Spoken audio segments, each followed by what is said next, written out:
The Adventures of Ulysses by Charles Lamb. Chapter 4. Henceforth the adventures of the single Ulysses must be pursued. Of all those faithful partakers of his toil, who have with him left Asia, laden with the spoils of Troy, now not one remains, but all a prey to the remorseless waves, and food for some great fish. Their gallant navy reduced to one ship, and that finally swallowed up and lost. Where now are all their anxious thoughts of home? That perseverance with which they went through the severest sufferings and the hardest labours to which poor seafarers were ever exposed, that their toils at last might be crowned with the sight of their native shores and the wives at Ithaca. Ulysses is now on the isle of Ogygia, called the Delightful Island. The poor shipwrecked chief, the slave of all the elements, is once again raised by the caprice of fortune into a shadow of prosperity. He that has cast naked upon the shore, bereft of all his companions, has now a goddess to attend upon him, and his companions are the nymphs which never die. Who has not heard of Calypso, her grove crowned with alders and poplars, her grotto against which the luxuriant vine laid forth his purple grapes, her ever new delights, crystal fountains, running brooks, meadows flowering with sweet balm, gentle and with violets, blue violets which like veins enamelled the smooth breasts of each fragrant mead. It were useless to describe over again what has been so well told already, or to relate those soft arts of courtship which the goddess used to detain Ulysses, the same in kind which she afterwards practised upon his less wary son, whom Minerva, in the shape of Mentor, hardly preserved from her snares, when they came to the delightful island together in search of the scarce departed Ulysses. A memorable example of married love, and a worthy instance how dear to every good man his country is, was exhibited by Ulysses. If Circe loved him sincerely, Calypso loves him with tenfold more warmth and passion. She can deny him nothing but his departure. She offers him everything, even to a participation of her immortality. If he will stay and share in her pleasures, he shall never die. But death with glory has greater charms for a heroic mind than a life that shall never die with shame. And when he pledged his vows to his Penelope, he reserved no stipulation that he would forsake her whenever a goddess should think him worthy of her bed, but they had sworn to live and grow old together, and he would not survive her if he could, no, meanly share in immortality itself, from which she was excluded. These thoughts kept him pensive and melancholy in the midst of pleasure. His heart was on the seas, making voyages to Ithaca. 12 months had worn away when Minerva from heaven saw her favourite, how he sat still pining on the seashores, his daily custom, wishing for a ship to carry him home. She, who is wisdom herself, was indignant that so wise and brave a man as Ulysses should be held in effeminate bondage by an unworthy goddess, and at her request her father Jove ordered Mercury to go down to earth to command Calypso to dismiss her guest. The divine messenger tied fast to his feet his winged shoes, which bear him over land and seas, and took in his hand his golden rod, the ensign of his authority. Then wheeling in many an airy round, he stayed not till he alighted on the firm top of the mountain Pieria. Thence he fetched a second circuit over the seas, kissing the waves in his flight with his feet, as light as any sea-mew fishing dips her wings, till he touched the isle Ogygia, and soared up from the blue sea to the grotto of the goddess to whom his errand was ordained. His message struck a horror, checked by love, through all the faculties of Calypso. She replied to it incensed. You gods are insatiate, past all that live, in all things which you affect, which makes you so envious and grudging. It afflicts you to the heart when any goddess seeks the love of a mortal man in marriage, though you yourselves, without scruple, link yourselves to women of the earth.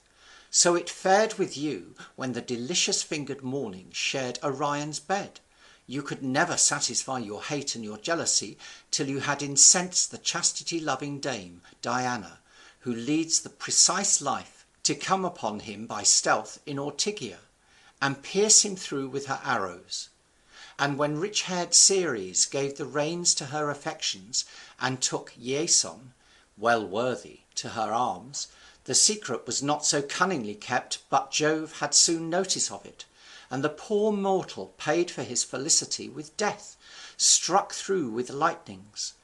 And now you envy me the possession of a wretched man whom tempests have cast upon my shores, making him lawfully mine, whose ship Jove rent in pieces with his hot thunderbolts, killing all his friends. Him I have preserved, loved, nourished, made him mine by protection, my creature, by every tie of gratitude, mine, have vowed to make him deathless like myself. Him you will take from me, but I know your power, and that it is vain for me to resist. Tell your king that I obey his mandates." With that ill grace Calypso promised to fulfil the commands of Jove, and Mercury departing, she went to find Ulysses, where he sat outside the grotto, not knowing of the heavenly message, drowned in discontent, not seeing any human probability of his ever returning home. She said to him, "Unhappy man, no longer afflict yourself with pining after your country, but build you a ship with which you may return home, since it is the will of the gods, who, doubtless, as they are greater in power than I, are greater in skill, and best can tell what is fittest for man.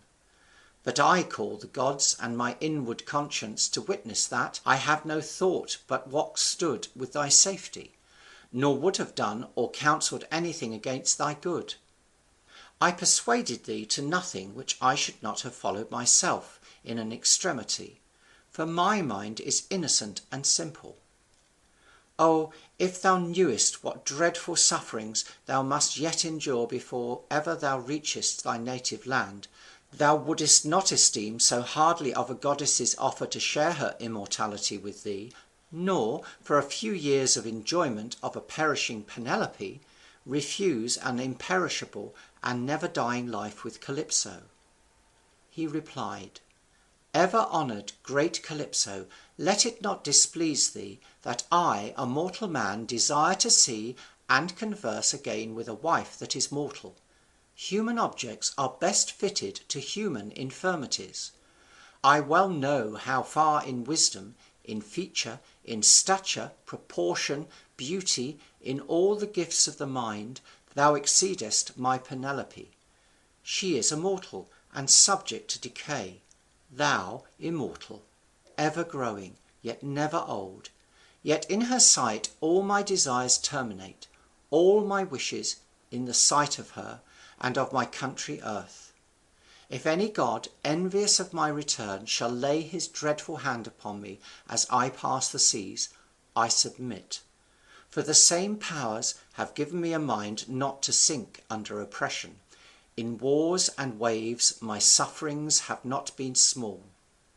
She heard his pleaded reasons, and of force she must assent. So to her nymphs she gave in charge from her sacred woods to cut down timber, to make Ulysses a ship. They obeyed, though in a work unsuitable to their soft fingers, yet to obedience no sacrifice is hard, and Ulysses busily bestirred himself, labouring far more hard than they, as was fitting, till 20 tall trees, driest and fittest for timber, were felled. Then, like a skilful shipwright, he fell to joining the planks, using the plane, the axe, and the auger with such expedition that in 4 days' time a ship was made, complete with all her decks, hatches, sideboards, yards. Calypso added linen for the sails and tackling, and when she was finished she was a goodly vessel for a man to sail in, alone or in company, over the wide seas. By the fifth morning she was launched, and Ulysses, furnished with store of provisions, rich garments, and gold and silver given him by Calypso, took a last leave of her and of her nymphs, and of the isle Ogygia, which had so befriended him. End of chapter 4.